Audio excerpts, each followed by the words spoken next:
বসবাসের অভিযোগে Italy, Austria, Greece ও cypress থেকে ৫২ বাংলাদেশিকে ফেরত পাঠানো হচ্ছে।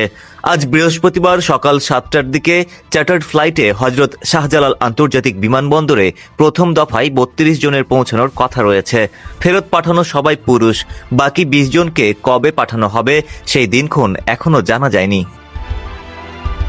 বাংলাদেশিদের ফেরত পাঠানোর ব্যাপারে সংশ্লিষ্ট দূতাবাস ও ইমিগ্রেশন কর্তৃপক্ষ কয়েকদিন ধরেই চিঠি চালাচালি করেছে। গতকাল বুধবার বাংলাদেশ ইমিগ্রেশন সূত্রে এসব তথ্য পাওয়া গেছে। এর আগে কয়েক দফায় যুক্তরাষ্ট্র থেকে বাংলাদেশিদের ফেরত পাঠানো হয়।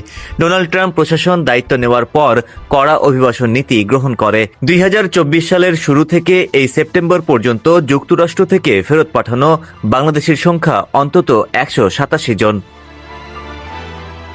ইমিগ্রেশন পুলিশের একটি সূত্র থেকে জানা গেছে, ইউরোপ থেকে যাদের ফেরত পাঠানো হচ্ছে এরই মধ্যে তাদের নাম, ঠিকানা, পাসপোর্ট নম্বর সহ যাবতীয় তথ্য বাংলাদেশের সংশ্লিষ্ট কর্তৃপক্ষকে জানানো হয়েছে। প্রয়োজনীয় কাগজপত্র যাচাই বাছাই শেষে বিমানবন্দরে তাদের গ্রহণ করা হবে। সংশ্লিষ্ট এক কর্মকর্তা জানান, অবৈধভাবে যারা ইউরোপে প্রবেশ করছে তাদের শনাক্ত করা হচ্ছে। ফেরত আসাদের তালিকায় যারা আছেন তাদের বৈধ কাগজপত্র নেই। ইউরোপের সীমান্ত রক্ষা বাহিনী ও কোস্টগার্ড এজেন্সি ফ্রন্টেক্স নামে পরিচিত। বৈধ কাগজপত্র ছাড়া যারা ইউরোপে বাস করেন তাদের নিজ দেশে ফেরাতে কাজ করে ফ্রন্টেক্স। বাংলাদেশে ফেরত আসার পর বিমানবন্দরে তাদের গ্রহণ, আর্থিক সহায়তা ও পরে কাউন্সেলিং করানোর কাজ করে আসছে বেসরকারি সংস্থা ব্র্যাক।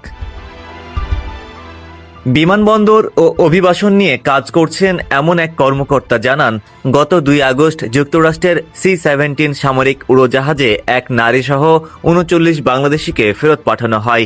এই বছরের ৮ জুন একটি চার্টার্ড ফ্লাইটে ৪২ বাংলাদেশিকে ফিরিয়ে আনা হয়। ৬ মার্চ থেকে ২১ এপ্রিল পর্যন্ত একাধিক ফ্লাইটে আরও ৩৪ বাংলাদেশিকে ফেরত পাঠানো হয়েছিল। শুরুতে যেসব বাংলাদেশিকে ফেরত পাঠানো হয়েছে তাদের সঙ্গে মানবিক আচরণ করা হয়, হাতকড়া ও দণ্ডাবেড়ি পরানো হয়নি। তবে শেষ ২ ধাপে যারা ফেরত এসেছেন